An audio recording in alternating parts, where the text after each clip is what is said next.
Un cordial saludo para todos. Bienvenidos a este webinar de estas series que hemos realizado para ustedes. En el día de hoy vamos a tratar este tema de transfusión y riesgos asociados y transfusión de algunos hemocomponentes especiales, precisamente que o bien nos ayudan a evitar riesgos asociados a la transfusión, ya o sencillamente para como prevención. La medicina transfusional y la terapia transfusional comprende una sucesión de procesos dirigidos a la obtención de componentes sanguíneos confiables de buena calidad para transfundirlos de forma eficiente y segura. El desarrollo de los procesos de la medicina transfusional precisa de unas estructuras que definan y aseguren la calidad de los componentes sanguíneos y que mantengan la uniformidad de unos requisitos mínimos en cada uno de los puntos de la cadena transfusional. La medicina transfusional se caracteriza por ser multidisciplinaria con intervención de diferentes profesionales y se sirve de tecnologías que incorporan los últimos avances científicos en convivencia con metodologías más clásicas, pero aún vigentes. Siempre que hablo de eventos adversos a la transfusión sanguínea, me gusta referirme a este evento que sucedió, que son dos eventos antagónicos. El 15 de junio de 1667, este matemático, médico francés, Jean-Baptiste Denis, ya realiza la primera transfusión de sangre a humanos documentada y utilizó sangre de cordero. Desafortunadamente, muchas de las siguientes transfusiones fueron un desastre por reacciones transfusionales hemolíticas e incluso de muerte, y se prohíbe la transfusión por más de un siglo. Y precisamente a raíz de ello se describe la primera reacción hemolítica transfusional, tal vez con los mismos signos y síntomas muy similares a los que hoy describimos y que vamos a ver posteriormente. Algunas generalidades relacionadas con la transfusión sanguínea que a veces comprometen la misma transfusión y que nos pueden generar riesgos. En primera instancia está que la transfusión se comenzará lentamente a un ritmo de 10 gotas por minuto, vigilando la aparición de posibles efectos adversos durante los primeros 5 a 10 minutos. Este tiempo es muy, muy importante porque allí se pueden obtener o se pueden registrar algunos signos y síntomas de eventos adversos agudos. La velocidad de infusión se mantendrá posteriormente a la velocidad que tolere la situación cardiovascular del paciente, y es así como habitualmente para un adulto sin dificultades cardiovasculares una unidad de concentrado de hematíes se transfundirá de 90 a 120 minutos. Yo sé que muchas instituciones tienen de pronto o toman riesgos innecesarios de hacerlos de menos de 90 minutos, en 30 minutos, pero a veces eso nos puede llevar a cometer un evento adverso. Los pacientes con disfunciones cardiovasculares neonatos se puede realizar esa transfusión entre 2 y 4 horas, máximo hasta 4 horas. Es una transfusión lenta. Por esto es que se recomienda de 90 a 120 minutos, porque el riesgo de sobrecarga con velocidades de transfusión superiores a 2 a 4 mililitros kilogramos hora, podemos tener precisamente el riesgo de TACO, sobrecarga circulatoria asociada a la transfusión. Requisitos antes, durante y después son algunos requisitos mínimos que debemos de tener en cuenta precisamente cuando iniciamos una transfusión sanguínea. Iniciar la transfusión antes de 30 minutos de entregado del hemocomponente, no administrarse de manera concomitante con medicamentos de soluciones, excepto solución salina. Más adelante les voy a mostrar algunos eventos hemolíticos no inmunes relacionados precisamente con algunas soluciones que algunas veces cometemos el error. Iniciar transfusión gradual. Suspender inmediatamente ante una reacción adversa. Durante el procedimiento, tome y registre los signos vitales en intervalos de 15 a 30 minutos según el protocolo que tengan en la institución. Valore integralmente al paciente. Vigilancia estrecha. Cualquier reacción adversa o RAT. Suspender inmediatamente la transfusión, en ocasiones sin retirar el hemocomponente, y obviamente avisar al médico. Algunos eventos o riesgos que podemos tener en transfusión masiva en un país como el nuestro, en el cual hay muchos accidentes, en el cual hay mucha violencia. Esto se ha convertido en pan de cada día la realización de transfusión masiva y se define tradicionalmente como la transfusión de 10 unidades de concentrado de glóbulos rojos en un periodo de 24 horas. La transfusión masiva es reemplazo de una volemia o más en un periodo de 24 horas. Y son algunas de las definiciones de transfusión masiva. En adultos, la transfusión masiva puede ser identificada como la transfusión de la mitad de un volumen sanguíneo en 4 horas, o en hemorragia mayor, que precisa transfusión de 4 concentrados de hemátides en 1 hora. El objetivo de la transfusión masiva es limitar las complicaciones y limitar la hipoperfunción crítica mientras se pueda lograr la hemostasia quirúrgica. Según la causa que lleva a la transfusión masiva, puede categorizarse en politraumatismo, un 30%, hemorragias gastrointestinales, un 30%, cirugía cardiovascular, un 12%, enfermedades neoplásicas, 9%, urgencias obstétricas generalmente catastróficas, 1%, cirugía electiva ya menor de un 1%. Esta intervención salva vidas y destaca el papel del equipo interprofesional en el manejo de pacientes que necesitan hemoderivados. Pero, ¿cuáles son los riesgos que tenemos en transfusión masivas? La hipotermia, causa la infusión rápida de grandes volúmenes de sangre almacenados, contribuye a la hipotermia. Los bebés corren un riesgo particular durante el intercambio o la transfusión masivas.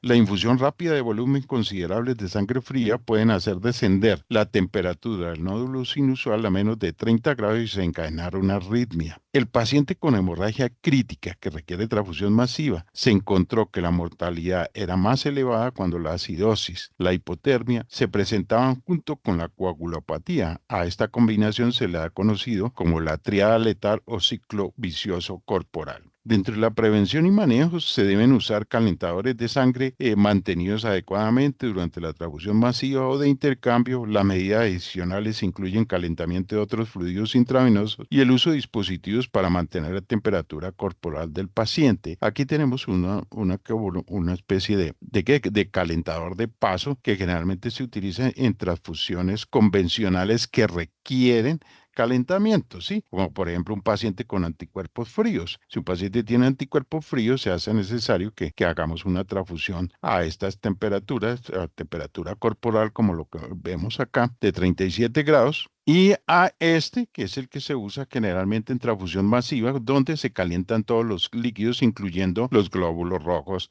a esa temperatura para evitar la hipotermia. Ahora sí podemos entrar a mirar nuestro tema central del día de hoy, que son las reacciones adversas a las transfusionales o RAT. A partir de enero del 2018 se implementó el Sistema Nacional de Información de Hemovigilancia CIEVI-INS. En la actualidad, este sistema constituye una base de datos nacional que permite a los bancos de sangre tomar decisiones en tiempo real sobre aceptar o rechazar donantes potenciales y está funcionando muy bien. Y asimismo habilita los servicios de gestión pretransfusional para identificar los antecedentes de RAT de un individuo y su caracterización inmunomatológica previa, reduciendo la probabilidad de nuevos eventos y establecimientos de premedicación para atenuar su aparición en casos de que sea reiterativo ese paciente sobre estos eventos adversos. ¿Ok?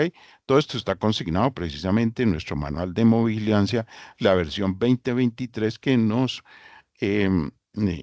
que apareció el año anterior, 2024. A pesar de todos los avances en el campo de la medicina transfusional y la rigurosa normativa en materia de seguridad transfusional, persiste el riesgo de provocar efectos adversos relacionados con la transfusión que en ocasiones pueden ser fatales para el paciente. Ahí es donde está el problema. Las reacciones adversas a la transfusión es una respuesta indeseada, imprevista, asociada a la transfusión de sangre o sus componentes derivados que presenta durante o después de la transfusión y afecta la seguridad del paciente receptor.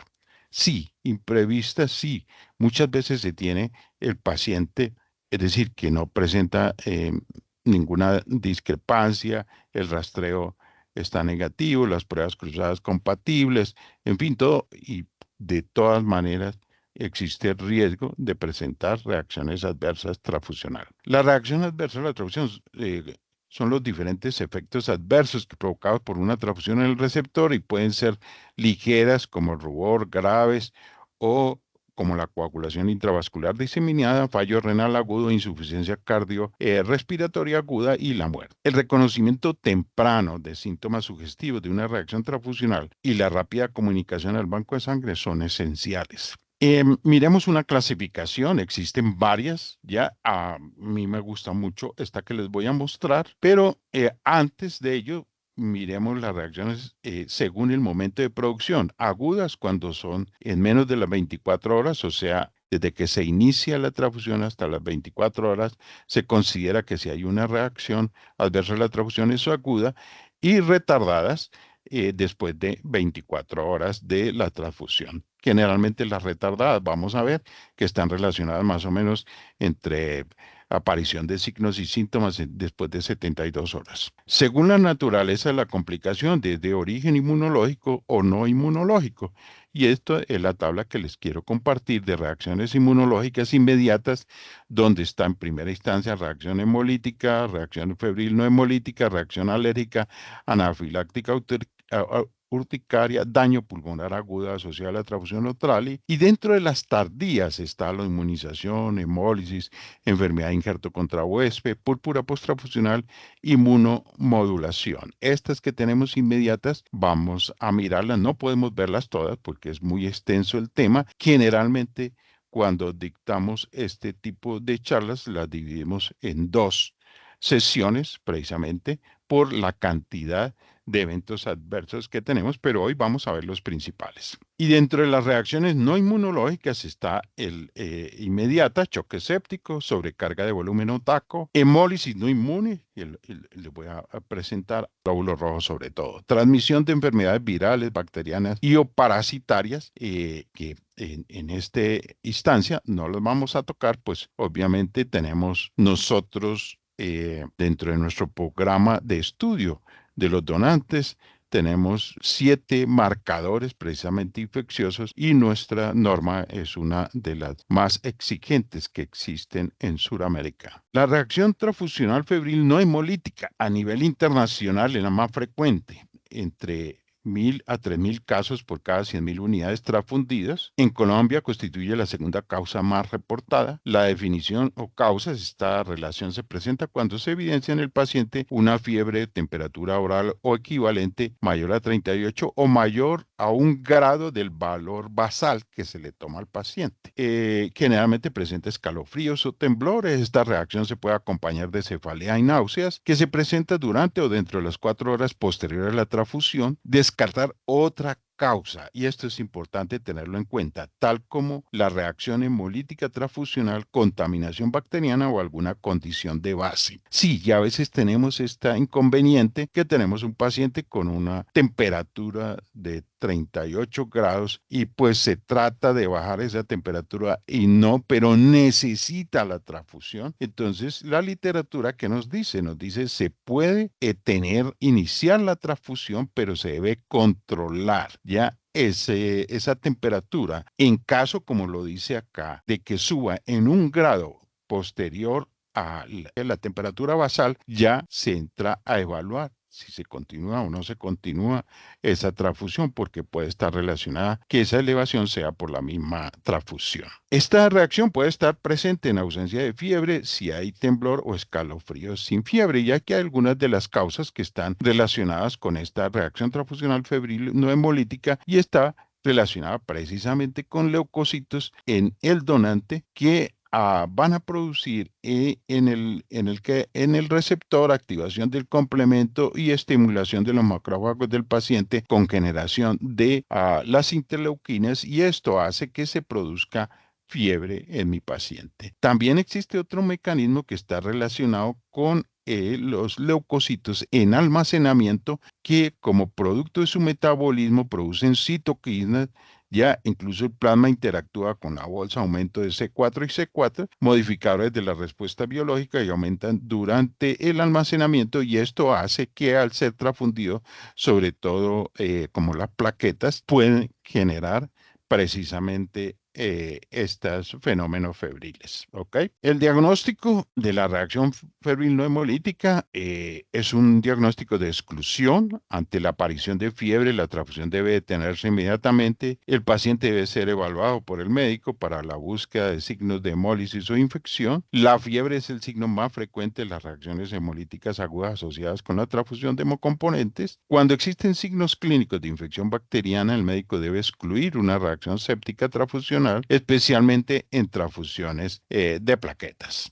Lo hemos conversado siempre que el riesgo de las plaquetas está relacionado con la temperatura de conservación y un promedio de 22 grados centígrados que pueden ahí crecer microorganismos. El laboratorio del servicio de gestión pretransfusional, una vez detenida la transfusión, debe evaluarse la identificación del paciente, la impresión diagnóstica y la unidad sean correctas, deberá asegurarse un acceso venoso abierto.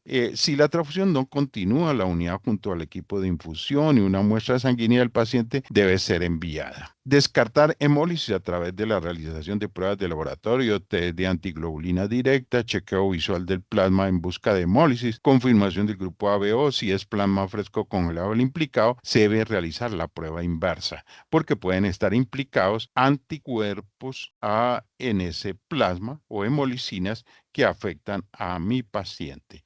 Cuando existen signos clínicos de infección bacteriana, se recomienda el cultivo del producto sanguíneo y si fuere necesario hemocultivos al receptor. Generalmente se hacen las dos. Tanto se hace el hemocultivo del resto de la unidad que fue enviada, como también del receptor ante la sospecha de estos signos clínicos, y eso está contemplado en la literatura. El laboratorio también sugiere, en el caso de reacciones mediadas por citocinas, no se ha establecido con claridad el perfil de citocinas que deberían estudiarse. ¿Ya? Las técnicas de estudio no han sido suficientemente desarrolladas y estandarizadas para su determinación en cualquier laboratorio, hablando de citocinas. Si cabe la determinación de anticuerpos anti-HLA, antiplaquetarios, antigranulocitarios en el receptor y en el componente transfundido. Sin embargo, se trata de técnicas que en general solo están al alcance de laboratorios especializados. Cuando la evaluación realizada no encuentre otra probable causa y las pruebas de hemólisis sean negativas, podrá realizarse diagnóstico de reacción febril no hemolítica. Y aquí vemos también en esta imagen donde tenemos pirógenos, o sea, que son partículas que pueden generar aumento de temperaturas exógenos, como por ejemplo tenemos aquí el peptidoglicano, el ácido lipoticoico, perdón, endotoxinas bacterianas, complejo antígeno-anticuerpo complemento y los pirógenos endógenos que ya habíamos mencionado muchas veces, producto del mismo metabolismo de los leucocitos, las interleuquinas. ¿Ok? Que nos pueden aumentar la temperatura, lo mismo que la presencia de estos anticuerpos HLA que pueden estar relacionados precisamente con estos fenómenos hemolíticos, estos fenómenos febriles no hemolíticos. Una vez realizado el diagnóstico de reacción febril no hemolítica, será decisión del médico tratante reiniciar la transfusión de acuerdo con la condición clínica del paciente. En los pacientes que no presentan mejoría, una vez se interrumpe la transfusión, porque en estos casos generalmente se interrumpe solamente, se deja un goteo de solución salina generalmente. ¿Y para qué?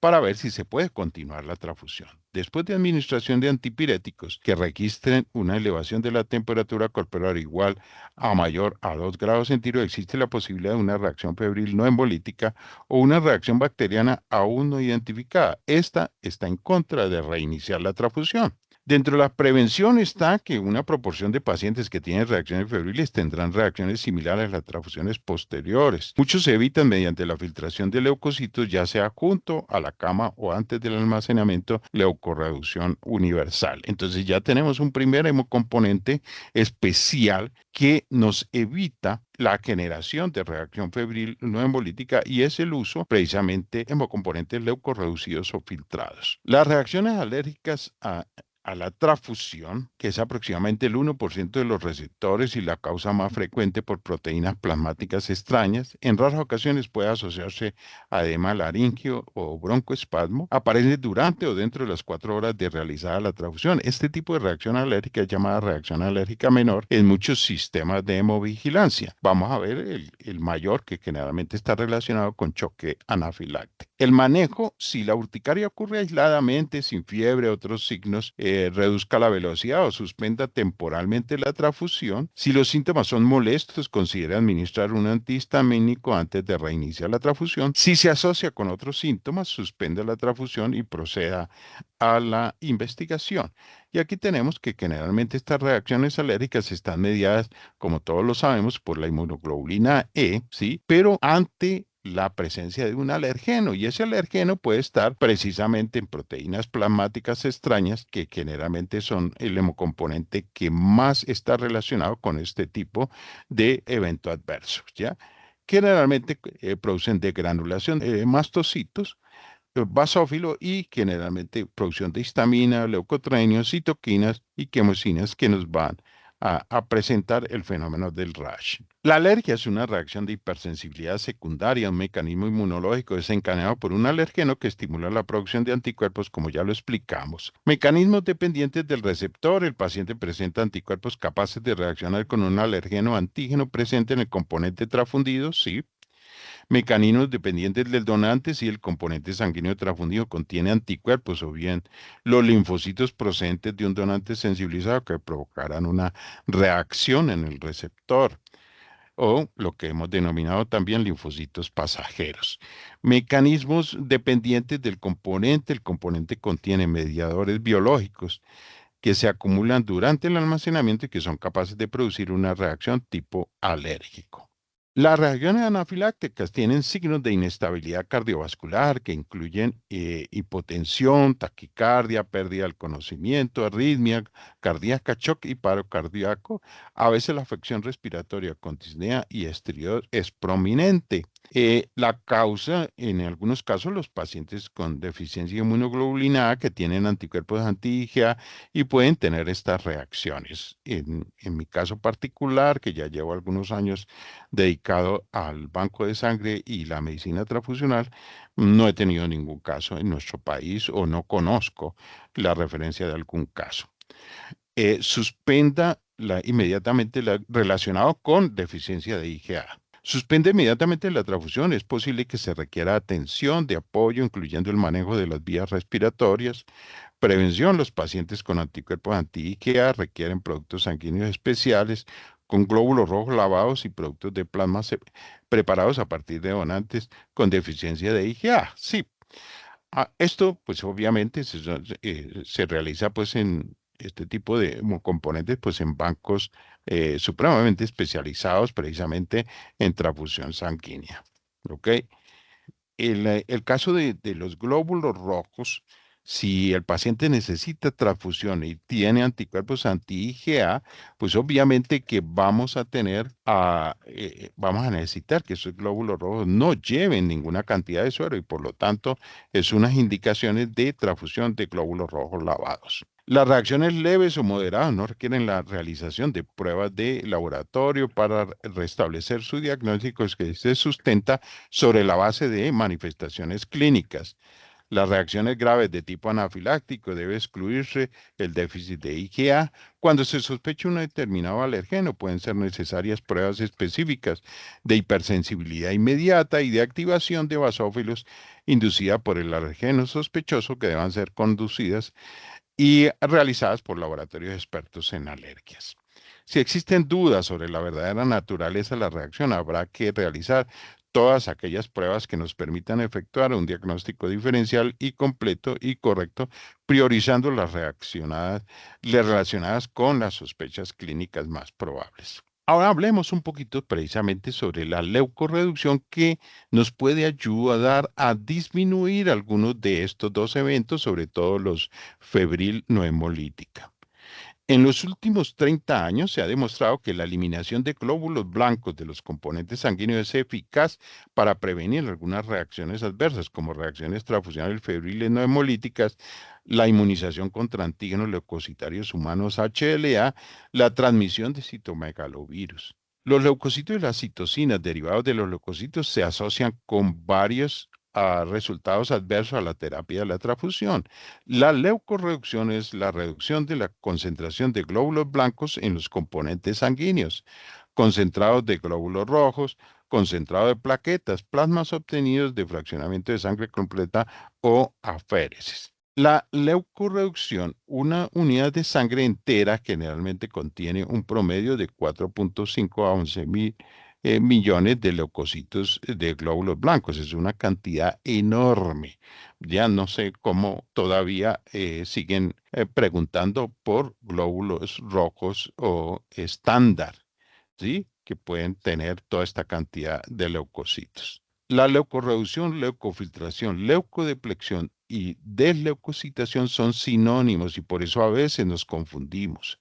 Y se define como un proceso en que los glóbulos blancos normalmente presentes en los componentes sanguíneos recolectados se reducen intencionalmente en número, según el Consejo Europeo, a menos de 1 millón y según la Asociación Americana de Bancos de Sangre, hoy cambió de nombre, ya alrededor de 5 millones como leucocitos residuales después de la filtración. En Colombia, por eso lo tengo aquí marcado con asterisco, hemos tomado precisamente el consenso europeo de menos de 1 millón. La denominación de Matías pobres en leucocitos se aplica en aquellos concentrados preparados según un método que reduce el contenido de leucocitos en el componente final en una cifra inferior de 5 por 10 a las 8.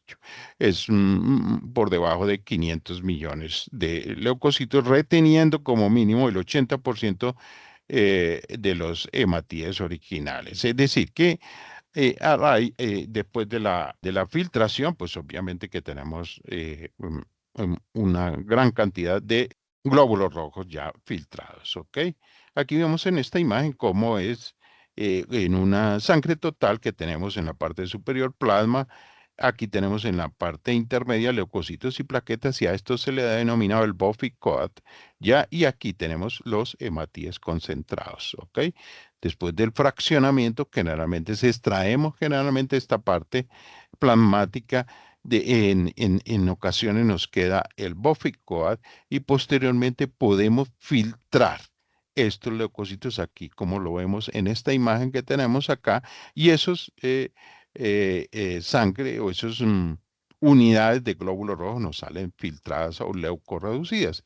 En esta imagen que tenemos acá, tenemos la obtención de la sangre total y tenemos un filtro, ¿sí? Que puede utilizarse precisamente para lo que hoy denominamos filtración universal o prealmacenamiento. Y aquí todos los hemocomponentes nos van a salir ya sin leucocitos o con una mínima cantidad de 1 millón. ¿Ok? En este caso que quería mostrarles. La leucorreducción generalmente está indicada en reducción de reacciones transfusionales no hemolíticas, reducción de la luminización HLA, que puede hacer que los pacientes se vuelvan refractarios a transfusiones de plaquetas, por ejemplo, pacientes que requieren terapia de plaquetas a largo plazo, como en la anemia plástica, síndrome mielodisplásico, reducción de la transfusión de citomegaloburios, por ejemplo, en pacientes que esperan un trasplante de órganos y en recién nacidos, por ejemplo, de bajo peso, también se requiere que sean que los leucorreducir los hemocomponentes, reducción del riesgo de contaminación de glóbulos rojos por Yersinia enterocolítica, porque es un microorganismo que vive intracelularmente, posible reducción de la enfermedad priónica, ¿ok? Y reducción de la incidencia de la evento adverso relacionado precisamente con enfermedad de injerto contra huésped relacionada con la transfusión, ¿ok? Que también miraremos algún aspecto más adelante con este tipo de complicación. Quería detenerme un poquito por esto de la reducción de la inmunización HLA que pueden hacer en pacientes que se vuelvan refractarios en transfusiones de plaquetas. En primer lugar, la refractariedad por HLA es la principal causa precisamente de este fenómeno de los anticuerpos anti-HLA de refractariedad plaquetaria. O sea que no hay una respuesta ante una transfusión de plaquetas, no hay una respuesta terapéutica. ¿Ok? ¿Y cuál es, por qué si nosotros filtramos no solamente las plaquetas, sino también los glóbulos rojos si los necesita el paciente, vamos a disminuir esta producción o esa de HLA. Y es muy sencillo. Las plaquetas expresan el HLA-1, ¿ya? Los leucocitos expresan HLA-1 y HLA-2, ¿sí? Y el HLA-2 de los leucocitos es el presentador de antígeno ante los linfocitos T, ¿sí? Para luego producir anticuerpos. Si yo no tengo leucocitos, transfundo mis plaquetas, entonces no, el riesgo de sensibilización a HLA-1 va a ser menor. ¿Ok? Esa es sencillamente la explicación. Esto que está, guía rápida de tomar decisiones en medicina transfusional del Instituto Nacional de Salud, dice que todos los niños menores de 1 año, los pacientes con inmunosupresión de cualquier causa y los receptores de órganos y tejidos deben recibir eritrocitos leucorreducidos. Asimismo, los pacientes con antecedentes de reacciones febriles no hemolíticas, refractaria plateletaria y riesgo de infección por citomegalovirus nivel 1. Además, se recomienda el uso de sangre leucorreducida en cirugía cardiovascular, un riesgo de nivel 3. Miremos ahora una de las más graves, como lo vimos al comienzo, y que pueden ser fatales, que es la reacción transfusional hemolítica agudas y tardías. Primero, debo explicar que la destrucción inmune de los eritrocitos puede ser intravascular cuando sucede en las primeras 24 horas, esa destrucción de los glóbulos rojos, y generalmente está relacionada con que hay una reacción antígeno-anticuerpo, como lo vemos aquí en la membrana de glóbulo rojo en esta imagen, ya que activa el complemento, activa precisamente esta proteína que es la primera que se activa en la cascada del complemento, la C1Q, y eso permite que se forme el complejo de ataque de C1 a C9, ataque del glóbulo rojo que termina el C9 formando un poro en el glóbulo rojo, y esto hace que por variación osmótica, la presión osmótica es mayor fuera del eritrocito, se llena el glóbulo rojo de líquidos y por eso se destruye, se explota. Y ahí se produce la hemólisis, llamémoslo así, en qué sistemas se encuentra más que todo el riesgo de presentar una hemólisis intravascular. Obviamente, incompatibilidad mayor ABO. El BEL, que tiene unas condiciones muy similares al ABO, también con producción de una IgM, anticuerpo IgM, que es bifásico, que actúa tanto en frío como en caliente, y obviamente que también los anticuerpos fríos, como son IgMs clásicas, que pueden producirnos destrucción de los glóbulos rojos generalmente cuando la persona se expone, que puede y tiene anticuerpos fríos, puede generar crisis hemolíticas cuando se expone al frío. Fenómeno extravascular es después de las 24 horas y está relacionado con que puede haber activación de anticomplemento, pero el glóbulo rojo nunca se destruye por el complemento, no llega a C9. Y entonces podemos tener en los glóbulos rojos a fracciones de complemento, inmunoglobulinas, que son presa fácil para fagocitos, células especializadas del vaso y del hígado en destruir, como lo vemos en esta imagen, que tienen receptores, tanto para complemento como para inmunoglobulinas, y esto va a permitir la destrucción extravascular de los glóbulos rojos. ¿En qué sistema está implicada esta destrucción extravascular? En el RH, KEL, KIT, DAFI, anemia hemolítica autoinmune, generalmente anemia hemolítica autoinmune mixta, anemia hemolítica por anticuerpos calientes, ya generan, pero es una destrucción, es mucho más lenta, mientras que la intravascular sí es más rápida y puede ser aguda. Y como lo vemos ahora, definición de la reacción transfusional hemolítica aguda son reacciones transfusionales debidas a lisis, destrucción acelerada de los glóbulos rojos transfundidos. La reacción transfusional hemolítica aguda inmune, anticuerpos presentes en el receptor o en el donante que reaccionan con antígenos de los eritrocitos transfundidos o con los del paciente, respectivamente, incompatibilidad BO. En el último reporte, CHAT precisamente trae algunos fenómenos hemolíticos por transfusión errónea de plasma, sobre todo, o equivocación en la transfusión de plasma, donde producen en el receptor anticuerpos que van en el donante, sobre todo hemolicinas, del sistema ABO y producen reacciones hemolíticas agudas. La reacción hemolítica transfusional aguda no inmune de origen químico por infusión de soluciones hipotónicas como destroza al 5%, de origen mecánico por exceso de presión en la administración, como lo vemos aquí, de origen físico por congelación o calentamiento excesivo de la sangre, de origen biológico por contaminación bacteriana, etcétera. Pero en esta imagen que tenemos acá, que a mí me encanta mostrar, ¿por qué? Porque aquí nos está presentando precisamente una reacción transfusional hemolítica aguda inmune, que tenemos un receptor del grupo A, perdón, del grupo O, ¿sí?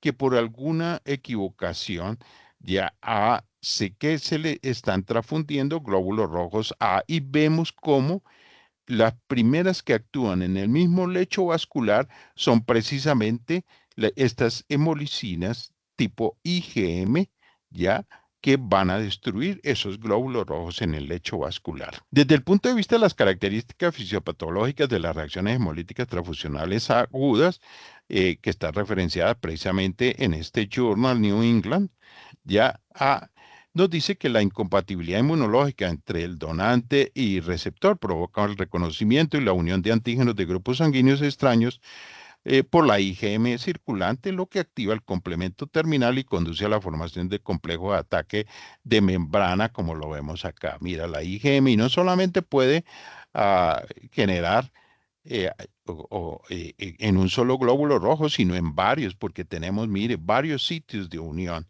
precisamente de esta inmunoglobulina, ¿ok? Porque es un pentámero. El complejo de ataque destruye la membrana de los eritrocitos, liberando hemoglobina libre al espacio intravascular, lo que provoca daño orgánico, incluyendo necrosis tubular aguda e insuficiencia renal.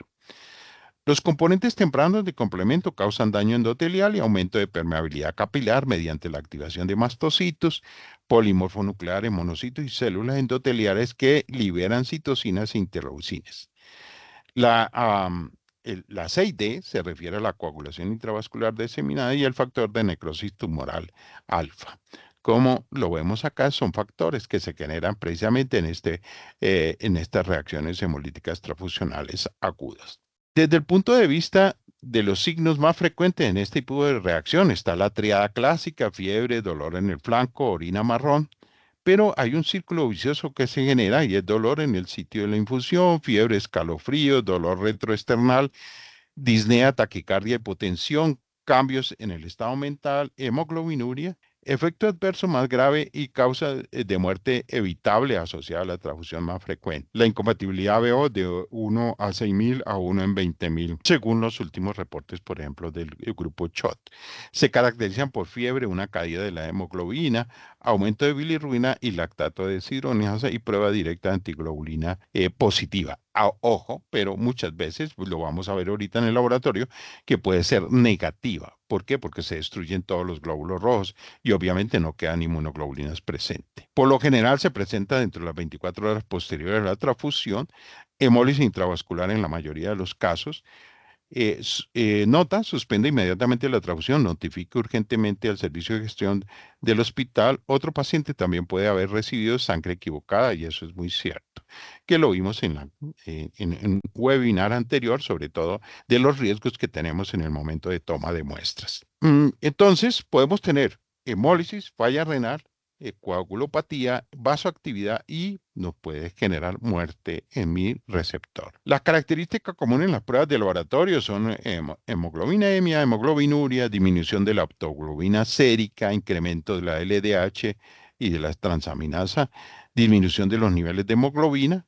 No todos los síntomas clínicos y laboratorio están presentes. Todos los casos de reacción hemolítica aguda, en todos los casos de reacción hemolítica aguda transfusional. ¿Qué debemos hacer en el laboratorio? Con las pruebas pre y por reacción, el grupo sanguíneo, rastreo de anticuerpos, RAI más autocontrol, cum directo, pruebas cruzadas, rechequeo de unidades. El cum directo resulta positivo generalmente con un patrón de campo mixto si se transfundieron eritrocitos incompatibles. Es necesario realizar un eludido y estudiar su reactividad y posible especificidad. El cum directo puede ser negativo si todos los hematíes incompatibles han sido hemolizados, como ya les mencioné. Igualmente, el anticuerpo eritrocitario responsable puede ser indetectable si se ha consumido totalmente durante la reacción. Sí, ahora, ¿qué es importante tener en cuenta acá? Que es que precisar que cuando hay sospecha de reacción transfusional hemolítica aguda por algunos de estos signos y síntomas, hay que tomar inmediatamente una muestra para enviar al laboratorio con el hemocomponente implicado, con el fin de realizar estas muestras pre y post reacción. Y aquí tenemos un ejemplo en el cual tenemos una hemoclasificación previa a la transfusión, que es un paciente O positivo, que desafortunadamente fue transfundido precisamente con glóbulos rojos A, como lo vemos en esta imagen, ya a la hemoclasificación posterior a la reacción transfusional que presentó este paciente. Incluso vemos precisamente hemólisis en el plasma, en la prueba inversa, pero la característica es que la hemolicina A1 del receptor desapareció. ¿Por qué? Porque se consumió en la reacción transfusional. Entonces, esto ya nos está diciendo, hey, el paciente presentó. A veces no llegamos a tener esta posibilidad, desafortunadamente, porque no vigilamos esos primeros minutos, en fin, y a veces esto puede generarnos fatalidad, como ya lo vimos. Prevención, la identificación adecuada del paciente, desde la recolección de muestras hasta la administración de sangre, el etiquetado adecuado de muestras y productos es esencial, como lo vimos en el webinar anterior. La comprobación de la concordancia de los datos del paciente con los de la etiqueta adherida a la unidad son claves para evitar errores de administración. Uso de listas de verificación. La checklist es otro elemento tan útil como económico para prevenir estos errores potencialmente tan graves. La prevención de hemólisis no inmune requiere el cumplimiento de la manipulación, almacenamiento y la administración de adecuados de los productos sanguíneos. Y las reacciones transfusionales fatales son raras, pero pueden ocurrir incluso con tan solo 30 mililitros de sangre incompatible. Vigilancia en esos primeros minutos de la transfusión. Disculpen que sea tan reiterativo. Estas son algunas también de las prevenciones que se pueden tener, y es hacer un rechequeo al pie de la cama del paciente, tanto de la unidad que yo voy a transfundir como del grupo sanguíneo también de mi paciente que va a recibir esa transfusión, y deben ser o ABO idéntico o ABO compatibles, ¿ok? Dependiendo del caso. También existen hoy los lectores de códigos de barras que deben coincidir no solamente la manilla del paciente con el sello de la unidad, sino también con la historia clínica. También podemos tener este tipo de chequeo que encontré en la web que me parece interesante, y es que va un sticker en la parte superior de la bolsa que dice: usted ya chequeó la historia clínica, o sea, ya verificó la historia clínica del paciente con los datos que tenemos acá de la unidad, de la etiqueta de la unidad, en fin, y entonces quita, si ya lo hizo, quita este sticker, este adhesivo, y lo coloca en la historia clínica. ¿Ok? Quiero compartirles precisamente este caso de notificación de mortalidad secundaria de reacción adversa a la transfusión por administración de hemocomponentes ABO incompatible del Instituto Nacional de Salud, reportado en el 2022. ¿Sí? Para no demorarme mucho, quienes quieran revisarlo lo encuentran en la página del instituto con toda la descripción, pero básicamente está relacionado con que hay dos pacientes en cirugía. Ya a un paciente sí le hicieron reserva, pero al segundo paciente necesitó sangre urgente, ¿sí? Cuando el que se lleva la sangre del paciente uno se deja desafortunadamente en la ventanita, como yo lo llamo en cirugía, y, y allí el camillero timbró, pero nadie salió. Y entonces, por lo tanto, que él la deja ahí porque la unidad, y efectivamente el paciente 2 necesitaba ya la transfusión, y por lo tanto toman esa unidad que iba para el paciente 1 y se la transfunden al paciente 2, con tan mala pata de que fue una reacción transfusional hemolítica por incompatibilidad ABO. Y vea que, como lo relata aquí, hemolítica incompatibilidad ABO. ¿Ok? Entonces, por lo tanto, el paciente finalmente fallece. Ya, desafortunadamente, muerte del paciente, choque séptico, traqueitis bacteriana, falla ventilatoria, hipoxemia, en fin, todos los signos y síntomas que acompañan precisamente todo este caso.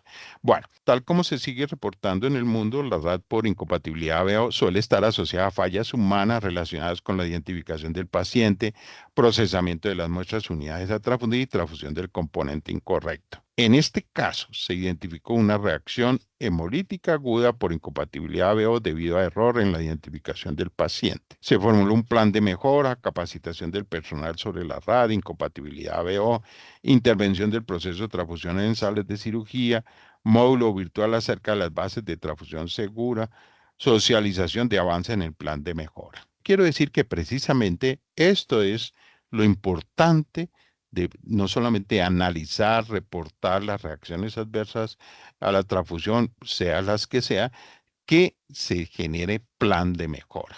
Esto es importantísimo para corregir en dónde pudo estar esa falla. Las características, la reacción transfusional hemolítica retardada.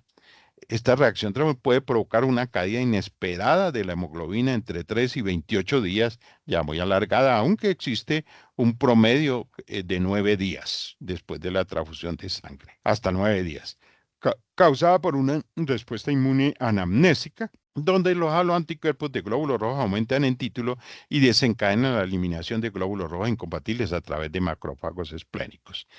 ¿En qué consiste esa reacción anamnésica? Eh, ¿Qué tipo de antígenos menores comúnmente implicados están RH, KIT son los que más presentan este fenómeno anamnésico, ya lo vamos a explicar. DAFI, KEL, MNS, los anticuerpos suelen ser reactivos IgG a 37 grados y pueden o no fijar el complemento. Dentro de las características fisiopatológicas de las reacciones hemolíticas transfusionales tardías está precisamente la activación incompleta del complemento mediante la opsonización IgG y C3b media la eritrofagocitosis esplénica y hepática, dando lugar a esferocitos y microesferocitos, que también son destruidos. ¿Ok? La lisis de los eritrocitos libera bilirrubina no conjugada que se transporta al hígado. La bilirrubina conjugada hepática se excreta como urobilinógeno y estercobilinógeno. Y la anemia por destrucción de eritrocitos y la ictericia por exceso de bilirrubina no conjugada y conjugada son las principales manifestaciones clínicas de las reacciones hemolíticas transfusionales tardías. Sí, dentro de los signos y síntomas precisamente que se presentan, pues está relacionado que el paciente a los 3 o 4 días presenta el tinte ictérico, presenta bilirrubinas elevadas y algunas signos y síntomas relacionados con una crisis hemolítica. Antígenos menores comúnmente implicados, los anticuerpos KID o GCA, generalmente GCA es el principal, son los más comunes y los más graves. El título de anticuerpos disminuye con el tiempo sin reexposición transfusional o embarazo.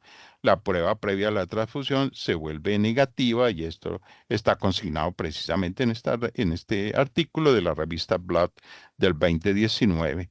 La reexposición a antígenos por transfusión agresora, embarazo o respuesta anamnésica, producción de inmunoglobulina G y hemólisis intravascular.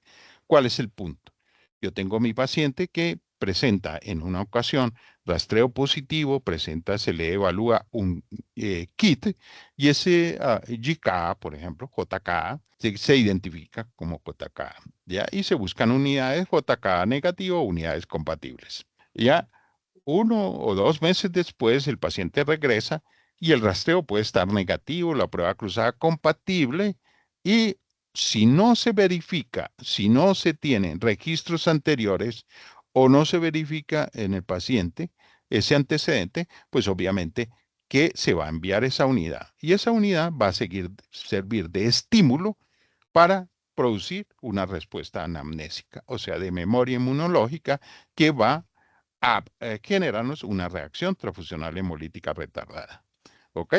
La eliminación de glóbulos rojos sensibilizados del donante por parte de los macrófagos esplénicos conduce a hallazgos clínicos o de laboratorio típico. El laboratorio, aquí la prueba reina es la prueba de antiglobulina directa, ya sea positiva con poliespecífico IgG y C3d, ya El luado, si ese directo está positivo, pues hay que hacer una prueba de elusión para mirar cuál es el anticuerpo implicado que está pegado en ese glóbulo rojo o el autoanticuerpo causante. La prueba de anticuerpo positiva es con un anticuerpo recién identificado, reticocitosis positiva, leucocitosis positiva, hiperbilirruinemia no conjugada positiva, urobilinógeno positivo, ya eh, la reacción transfusional retardada se debe volver a analizar los anticuerpos en la muestra del paciente y compararlos con la muestra previa a la transfusión para evaluar la presencia de nuevos a los anticuerpos. Esto es importante para evitar futuras apariciones de reacciones agudas. Las instituciones tienen diferentes protocolos sobre el tiempo durante el cual se conservan las muestras y generalmente por norma es de 7 días. Los pacientes con reacción transfusional hemolítica retardada a menudo tienen mezclas de halo y autoanticuerpos. La prevención se basa en la prevención de la inmunización mediante el uso de glóbulos rojos compatibles para grupos sanguíneos altamente inmunogénicos. Los antecedentes de transfusión precisos son fundamentales para evitar sobre todo esto, y lo tenemos en también que ya revisamos la guía de paciente multitransfundido, el hecho de utilizar glóbulos rojos fenotipados, al menos para el sistema RH, ¿ya? Pero si se puede, para otros sistemas que son inmunogénicos, como son el sistema, además de RH-KEL, el sistema DAFI, el sistema KIT y sistema MNS. Los antecedentes de transfusión precisos son fundamentales para evitar reacciones transfusionales hemolíticas tardías, comuníquese con otros hospitales o servicios de medicina transfusional para obtener registros. Una vez se identifica un anticuerpo clínicamente significativo, el paciente recibirá unidades de glóbulos rojos que carecen de ese antígeno, independientemente de si el anticuerpo es detectable. Sí, si se tiene el registro, y eso es lo que se busca precisamente, tanto las normas de la Asociación Americana de Bancos de Sangre como el Colegio Americano de Patología exigen la conservación permanente de todos los registros de los anticuerpos potencialmente clínicamente significativos, así como una revisión de los registros previos a la traducción de glóbulos rojos. ¿Sí? Nosotros hoy en día lo debemos hacer ante el CIEVI, que estamos alimentando precisamente y sobre todo estos pacientes con aloanticuerpos o que hayan presentado reacciones transfusionales en el módulo de pacientes de este software de CIEVI-INS. La mezcla del componente sanguíneo con soluciones, hemólisis no inmune por soluciones, nos dicen que no debe añadirse a la sangre ningún medicamento ni solución intravenosa. No obstante, si tiene que introducirse líquido, sangre o componente, la solución salina normal es la única aceptable. En el webinar anterior, precisamente les mostré un caso en el cual, por el mismo catéter que se tomó una muestra de sangre, que por el mismo catéter estaban también pues pasando medicamentos, y eso dio una hemoglobina baja y nos dio falsamente un rastreo positivo. Las soluciones hipertónicas de destroza al 50% producen hemólisis, las hipotónicas destroza al 5% producen hemólisis, y la solución de destroza hace que los hematíes formen grupos en el tubo, y lo que es más importante es que aumenten de tamaño y se hemolicen. El lactato de Ringer neutraliza el efecto anticoagulante del citrato y produce coágulos. En Canadá, pues cuando encontré de pronto esta relación entre la solución de Ringer lactato, encontré este artículo del Canadá que dice que en Canadá 2 líquidos cristaloides de la solución de Ringer lactato y la solución salina normal representan más del 90% de los cristaloides utilizados. La solución Ringer lactato tiene posibles ventajas clínicamente relevantes sobre la solución salina en los esfuerzos iniciales de reanimación. Sin embargo, dicen ellos que las pautas de transfusión actuales desaconsejan la administración conjunta de productos que contienen glóbulos rojos con lactato de Ringer debido a la posibilidad de formación de coágulos, lo que podría provocar resultados negativos para los pacientes. Hablamos de riesgo, posibilidad, ¿ok? Pero para evitar ese riesgo, pues hay que contemplar, evaluar o priorizar si es la transfusión o si es el lactato de Ringer. Si es la transfusión, se transfunde y luego se continúa con el lactato de Ringer y evitamos este riesgo de producir que está registrado en la literatura. Miremos ahora complicaciones respiratorias relacionadas con las transfusiones. Pueden ser difíciles de diagnosticar, especialmente pacientes con ventilación mecánica en la unidad de cuidados intensivos, debido a síntomas respiratorios concurrentes asociados con los diagnósticos primarios de los pacientes. A junio del 2023, la Sociedad Internacional de Transfusión Sanguínea, o ISBT, la Red Internacional de Inmovilización y la Asociación para el Avance de la Sangre y las Bioterapias, este es el cambio que ha tenido la sigla AABB, y la Alianza Europea de Sangres, solo reconocen las tres definiciones como RAT relacionadas con complicación respiratoria, la TAT o disnea asociada a las transfusiones, el TRALI, lesión pulmonar aguda relacionada con las transfusiones, y el TACO, la sobrecarga circulatoria asociada a las transfusiones. ¿Ok? Es importante no confundir la disnea asociada a la transfusión o TAT con el diestrés respiratorio agudo. El diestrés respiratorio agudo también es llamado síndrome de dificultad respiratoria aguda por esta sigla en y es un tipo de insuficiencia respiratoria caracterizada por una rápida aparición de una inflamación generalizada de los pulmones. Los síntomas incluyen dificultad al respirar, disnea, respiración rápida, taquipnea y coloración azulada de la piel, cianosis. Tanto TRALI, TACO como TAT pueden conducir a un síndrome de dificultad respiratoria aguda, aunque no siempre ocurre. El edema, en el caso del TRALI, el edema pulmonar no cardiogénico, anticuerpos de donante, antígeno de leucocitos en el receptor, teoría de dos eventos, en el cual en el primer caso la reacción se atribuye a anticuerpos antileucocitarios y en un segundo mecanismo sería debido a la acción de determinados lípidos bioactivos que se producen durante el almacenamiento del hemocomponente. La incidencia real es desconocida en Estados Unidos de 1 a 5.000 casos, en Europa de 1 en 8.000, y la complicación es infradiagnosticada. De verdad que es un poco complicado y vamos a mirarlo a veces determinar, y es más que todo de diagnóstico clínico. La clínica a intensidad variable de 2 a 4 horas con síndrome de dificultad respiratoria, y esto hace que si existe o no síndrome de dificultad respiratoria aguda pueda diferenciar entre un TRALI 1, un TRALI 2 que hoy se estudia. Tratamiento NUSI, soporte ventilatorio, notificación al banco de sangre. Y en el caso de investigación de anticuerpos antileucocitarios y la demostración de su presencia también puede contribuir a aclarar la verdadera naturaleza de la complicación, cosa que no estamos haciendo regularmente en nuestro país. Miremos lo que nos dice precisamente nuestro manual de hemovigilancia sobre el TRALI tipo 1, que son pacientes que no tienen factores de riesgo para síndrome de dificultad respiratoria y cumplen con los siguientes criterios, como un inicio agudo, hipoxemia, evidencia clara de edema pulmonar bilateral en las imágenes, por ejemplo, radiografía de tórax, tomografía de tórax o ecografía. No hay evidencia de hipertensión atrial izquierda, inicio durante o dentro de las 6 horas posteriores a la transfusión, y no hay relación temporal con un factor de riesgo alternativo para el síndrome de dificultad respiratoria. Y el TRALI tipo 2 son pacientes que tienen factores de riesgo de síndrome de dificultad respiratoria, pero que no han sido diagnosticados con síndrome de dificultad respiratoria, o que tienen síndrome de dificultad respiratoria leve existente, pero cuyo estado respiratorio empeora y se considera debido a una transfusión basándose en estado respiratorio estable en las 12 horas previas a la transfusión.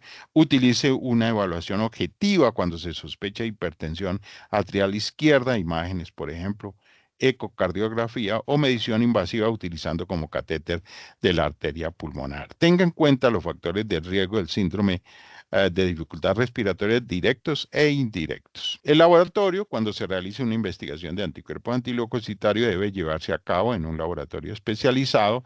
La relación de anticuerpos a examinar incluye anticuerpos anti-HLA de clase 1 y 2, anticuerpos específicos de neutrófilos anti-HNA, y la investigación de anticuerpos debe realizarse prioritariamente en el donante, pero si los componentes sanguíneos no están leucocitados, también deben buscarse en el receptor. Miremos algunos aspectos relacionados con la sobrecarga circulatoria asociada a la transfusión o TACO, por las siglas en inglés, como lo vemos en la imagen. El consenso de la ISBT nos está diciendo que la insuficiencia respiratoria aguda o que empeora dentro de las 6 horas posteriores a la transfusión, algunos casos pueden ocurrir hasta 12 horas después. Ya las características principales: evidencia de edema pulmonar aguda con empeoramiento, con infiltrados bilaterales, silueta cardíaca agrandada en las imágenes, el contorno del corazón agrandado siempre debe estar presente si se busca la causa. De los pacientes con enfermedad cardiopulmonar y los bebés corren el riesgo de sufrir una sobrecarga de volumen, especialmente durante una transfusión rápida, como lo mencionamos al principio. El manejo: suspender la transfusión, administrar oxígenos, diuréticos, según se requiera. La prevención: evite los líquidos innecesarios y use velocidades de infusión adecuadas, Y el laboratorio: la gasometría arterial, hipoxemia, que en formas graves se asocia con una hipercapnia, aumento de la concentración plasmática de este péptido natrio urético cerebral, que lo he encontrado ya en varios artículos. El BNP se encuentra precisamente aumentada en este tipo de evento adverso del TACO. La sobrecarga circulatoria, generalmente los signos y síntomas: tenemos un disnea en un alto porcentaje, 77%, hipertensión 43%, hipoxia 36%, cianosis, taquicardia, cardiomegalia, infiltrados en rayos X. Entonces, como ya lo dijimos, parar la transfusión, suplementar oxígeno. Y como decía el doctor Mateo Calle, que me ha compartido estas imágenes, como buen paisa, diuréticos a la lata, ya, para superar precisamente esta sobrecarga circulatoria. Prevención: los pacientes de edad avanzada y los recién nacidos deben transfundirse con mucha cautela, y en general todos los pacientes con patologías que lo hacen susceptibles para esta complicación, independientemente de su edad. Debe existir una orden médica precisa que indique el volumen a transfundir, el mínimo y suficiente para rescatar al paciente de la situación clínica que ha justificado la transfusión.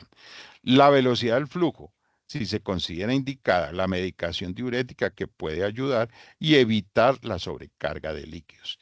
En el caso de los concentrados de Matías, debe transfundirse la cantidad mínima que permita al paciente tolerar su anemia. Los centros de producción de componentes sanguíneos pueden preparar fracciones de los concentrados de Matías en estos pacientes. Resultan especialmente indicados fraccionando precisamente esas unidades y poderlas transfundir en tiempo. Y hablemos un poquito sobre la disnea asociada a la transfusión, aunque en algunos sistemas de hemovigilancia no la consideran como tal un evento adverso respiratorio. Pero como ya lo vimos en los principales consensos, tanto americano como europeo, sí la toman como tal. Algunas complicaciones respiratorias que surgen de las transfusiones no cumplen con los criterios de Trali o TACO o reacciones alérgicas. La disnea asociada a la transfusión abarca casos en los que se produce dificultad respiratoria dentro de las 24 horas posteriores a la transfusión, y cuando no se puede establecer ningún otro diagnóstico respiratorio específico relacionado con la transfusión. La dificultad respiratoria debe ser la característica principal. En los pacientes de la UCI es probable que la TAT esté infradiagnosticada debido a la falta de criterios específicos y a la multitud de eventos que pueden exacerbar las afecciones respiratorias en estos individuos. Quiero recomendarles que en el manual de hemovigilancia versión 2023 hay una tabla, es la tabla 3, que hay una comparación de las características de las reacciones respiratorias adversas asociadas a la transfusión, ya muy completo, en el cual están estas 3 entidades. Y por último, miremos algunos aspectos relacionados con la enfermedad de injerto contra huésped asociada a la transfusión. Entonces dice que la enfermedad de injerto contra huésped asociada a la transfusión se produce por una respuesta inadecuada y autodestructiva del organismo frente a la incorporación y proliferación de linfocitos 3 presentes en los hemoderivados. La enfermedad de injerto contra huésped tiene su origen en los linfocitos presentes en los hemoderivados, los que por determinadas razones no son rechazados por el receptor de la transfusión. Entonces, como yo siempre digo, se apoderan del sistema inmune del receptor. Estas células injertadas, incorporadas, infringement, por el huésped desencadenan una respuesta inmunicelular manifestándose finalmente como un síndrome agudo que compromete piel, hígado, tracto gastrointestinal y médula ósea. A la fecha no existe una terapia efectiva para esta patología, resultando la prevención la única alternativa terapéutica segura. ¿Por qué estoy mencionando precisamente esta enfermedad de injerto contra huésped? Porque se ha visto un aumento eh, pues se estudió primariamente, pues sobre todo en menores de bajo peso, pero en trasplantes de órganos, ya, sobre todo trasplantes de órganos sólidos, en fin. Entonces, por eso lo estoy mencionando, porque a veces se puede confundir. Se trata de un evento generalmente fatal en pacientes con déficit inmunológico hereditario o adquirido, pero que también puede presentarse en pacientes con patologías malignas en tratamiento con quimioterapia. Excepcionalmente, algunos pacientes inmunocompetentes que reciben gran cantidad de componentes sanguíneos frescos, como sucede con los pacientes de cirugía cardiovascular, pueden desarrollar esta complicación. Los requerimientos para que se desarrolle la enfermedad de injerto contra huésped incluyen el componente sanguíneo debe contener células inmunológicamente competentes. Si es así, no quiero tener gran cantidad de células inmunológicamente competentes. La correducción vale la pena tenerla en cuenta.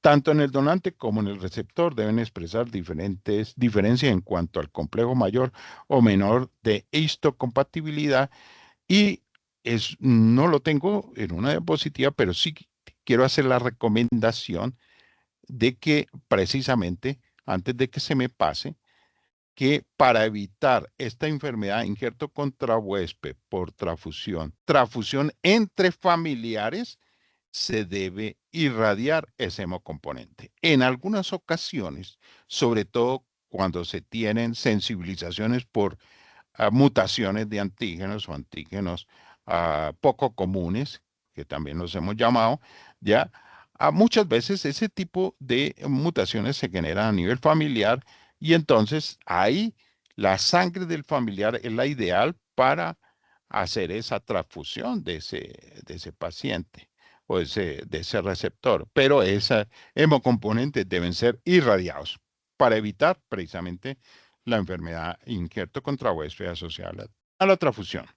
Por otro lado, el huésped es incapaz de responder inmunológicamente en forma efectiva contra las células transfundidas. La enfermedad injerto contra huésped, muchas de las manifestaciones clínicas son fruto de una disregulación en la producción de citocinas que incluyen un exceso de producción de interleucina 1 y 2, interferón y factor de necrosis tumoral. En términos generales, los órganos comprometidos son los del tracto gastrointestinal, la piel, el hígado, la médula ósea, los más ricos en antígenos HLA. El cuadro clínico se inicia típicamente con fiebre entre 7 y 10 días después de la transfusión, aunque las lesiones dérmicas pueden iniciarse a partir de 24 a 48 horas posteriores a la misma, afectando cara, cuello, tronco y después de extremidades. Las lesiones dérmicas van desde un rash morbiliforme o papular hasta la escamación de piel. En el laboratorio, el diagnóstico histológico de la enfermedad de injerto contra huésped puede realizarse de cualquier tejido afectado. Sin embargo, la biopsia de piel resulta la más accesible. Aunque los hallazgos histológicos son característicos, no son patognomónicos, de manera que otros estudios complementarios, como la biopsia de médula ósea, pueden ayudar a establecer el diagnóstico, mostrando en este caso una hipocelularidad acompañada de un infiltrado linfocitario.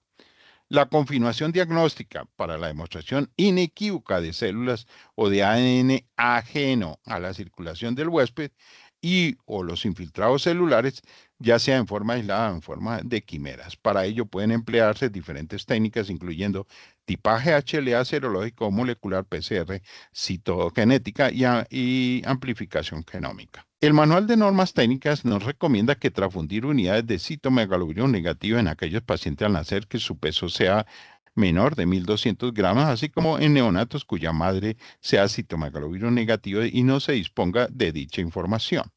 La disminución de leucocitos por filtro es una medida complementaria para disminuir el riesgo de infección por citomegalovirus. La transfusión de glóbulos rojos en estos menores de bajo peso debe ser irradiada. Entonces tenemos otro hemocomponente especial que debemos tener en cuenta en este tipo de entidades y en otras que nos daría para otra charla de qué entidades podemos generar o debemos de transfundir componentes irradiados para evitar la enfermedad de injerto contra huésped asociada a las transfusiones. Bueno, recomendaciones para profesionales de la cadena transfusional que lo trae el mismo manual de normas técnicas, perdón, de hemovigilancia, nos dice que una vez identificado y manejado todos los casos de RAD, deben ser notificados por el personal que participa en la transfusión, bien sea el médico, enfermero, bacteriólogo, terapeuta respiratorio ocupacional, al servicio de gestión pretransfusional para su posterior presentación, análisis y discusión en el comité de transfusión sanguínea. Todas las RAD identificadas, independiente de su severidad e imputabilidad, deben ser notificadas al software de CIEB-INS y una vez el comité de transfusión haya evaluado el caso y confirmado su definición. Siempre que se presenten casos de imputabilidades posibles, probables o definitivas, con severidades catalogadas como amenaza de vida o muerte, se debe notificar a las coordinaciones distrital o departamental y nacional, incluso al CIEB, en un plazo no mayor de 72 horas de ocurrido el evento. Para el médico encargado de la transfusión, debe supervisar la transfusión durante los primeros 15 minutos. Generalmente, pues ellos no tienen el tiempo suficiente y entonces delegan esto en el grupo de enfermería. Promover la transfusión isogrupo siempre que sea posible. Hacer la evaluación clínica pertinente, examen físico completo para determinar la posibilidad de la RAD, el inicio de las medidas terapéuticas para estabilizar el paciente desde el punto de vista hemodinámico y de la oxigenación tisular, donde debe prestar especial atención en la posibilidad de reacciones hemolíticas agudas, trali, anafilaxis, sepsis, dado que requieren un manejo médico y de laboratorio pertinente y oportuno. Si las manifestaciones clínicas del paciente se limitan a urticaria o sobrecarga circulatoria, el servicio de transfusión no requiere el envío de muestras para investigación por reacción, salvo que se esté realizando alguna de estas técnicas especiales. Si el hemocomponente implicado es plasma, realizar la prueba indirecta del grupo sanguíneo, como lo mencionamos anteriormente. En caso de irrada alérgica leves, solo manifestaciones cutáneas, como ya lo mencionamos, considere la administración de antihistamínicos, está en el manual, difenilhidramina 25 a 50 miligramos vía oral, intramuscular o intravenosa, permite el control del cuadro clínico y reinicio seguro de la transfusión siempre y cuando los hemocomponentes no haya estado a temperatura ambiente por más de 30 minutos. Si hay signos distintos a la urticaria, sobrecarga circulatoria, en particular si es posible una reacción hemolítica aguda, transfusión a anafilaxia, trali o sepsis, se deben enviar muestras por reacción al servicio de gestión pretransfusional o coordinar con enfermería. En los casos sospechosos de reacción hemolítica aguda transfusional, se debe ordenar cuadro hemático, cum directo, hemoclasificación, hemoglobina libre, bilirrubina, parcial de orina, BUN, creatinina, PT, PTT, fibrinógeno y el dímero D. También en casos sospechosos de sepsis inducida por contaminación bacteriana, sucede en especial con plaquetas, se debe solicitar cultivo bacteriano extendido del remanente del hemocomponente en los casos en los cuales se ha hecho GRAM de un hemocomponente después de una reacción. No es muy fiable porque se presentan muchos precipitados en la coloración de grano.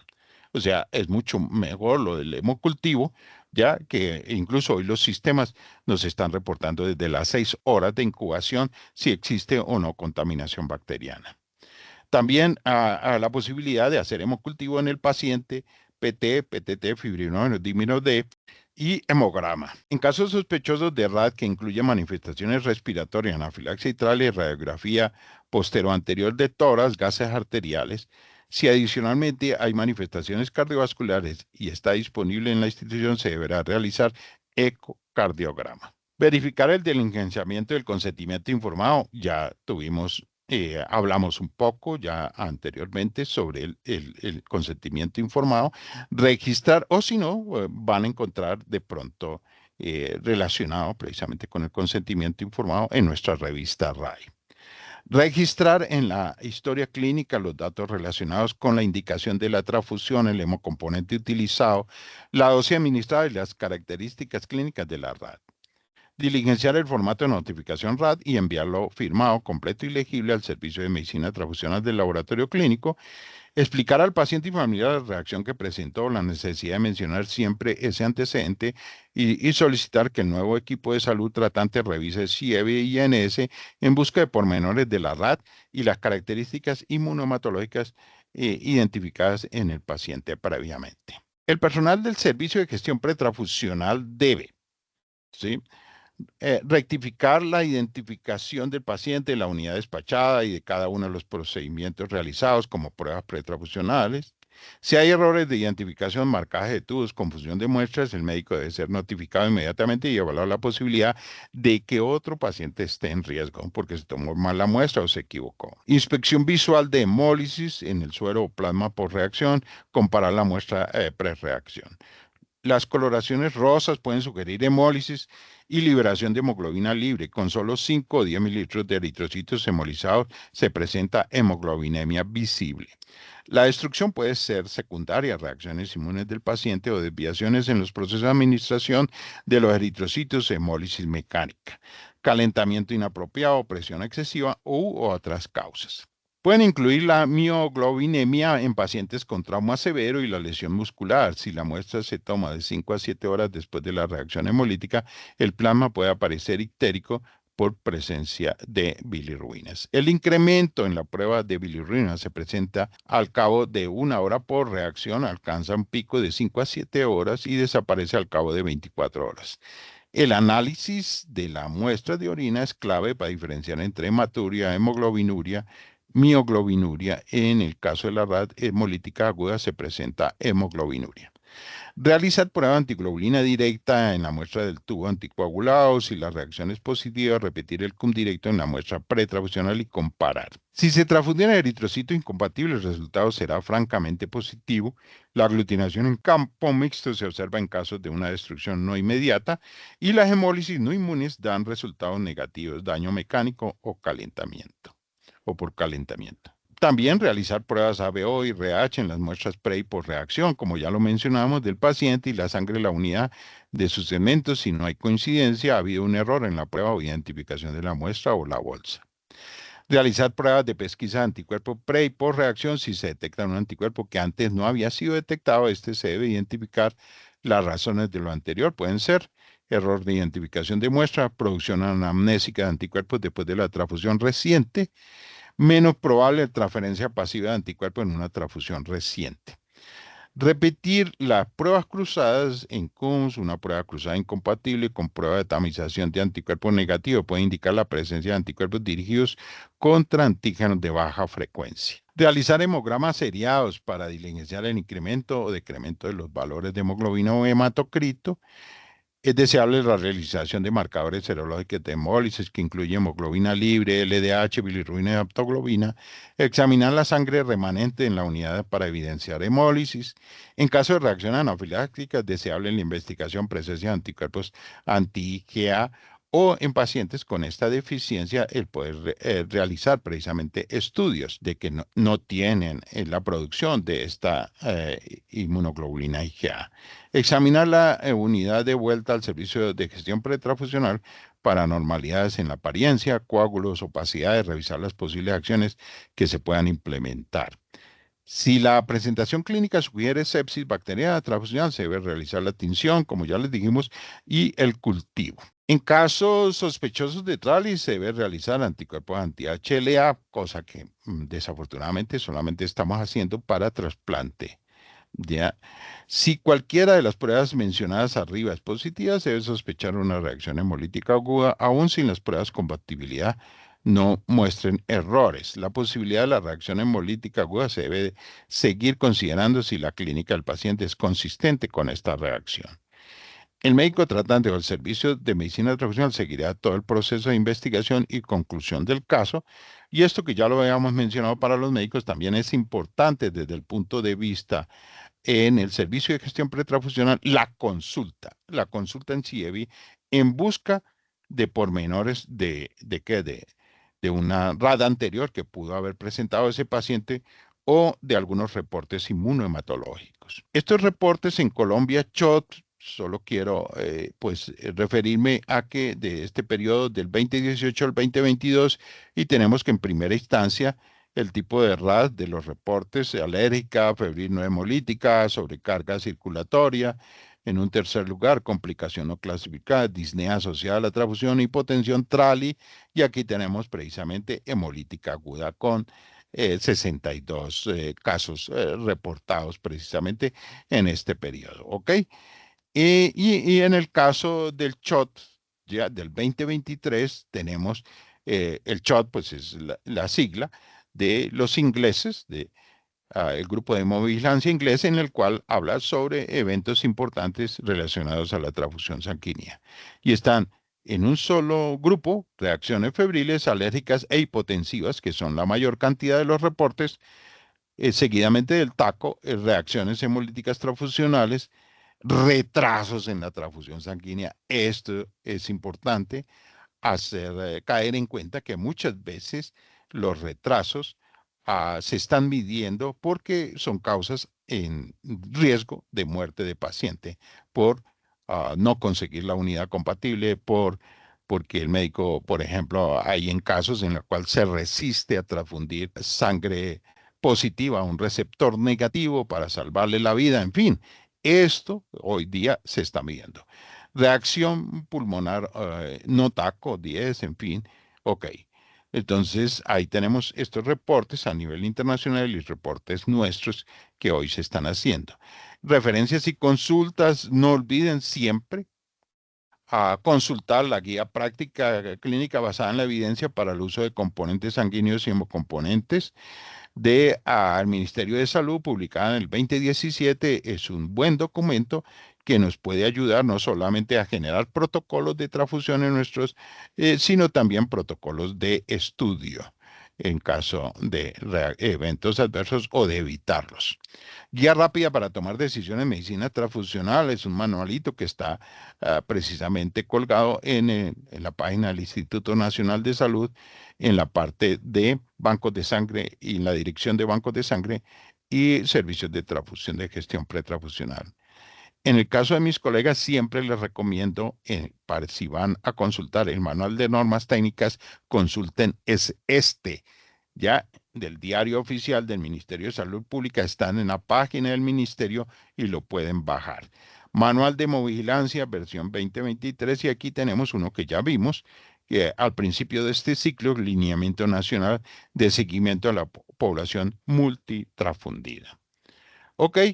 Por otro lado, también, tanto este webinar como los otros que hemos tenido se van a colgar en nuestra revista RAI, que es una revista actualizada en inmunomatología, y en el cual se puede ingresar libremente: www.revistarai.com, y podemos consultar no solamente en la grabación de estos webinares, sino además que podemos también consultar otros temas relacionados.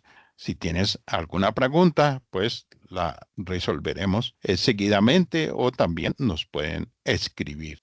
Muchas gracias desde ANAR. Extendemos un agradecimiento precisamente por su atención. Nuestra sigla institucional: innovación que transforma. Un abrazo para todos. Los espero para el próximo webinar.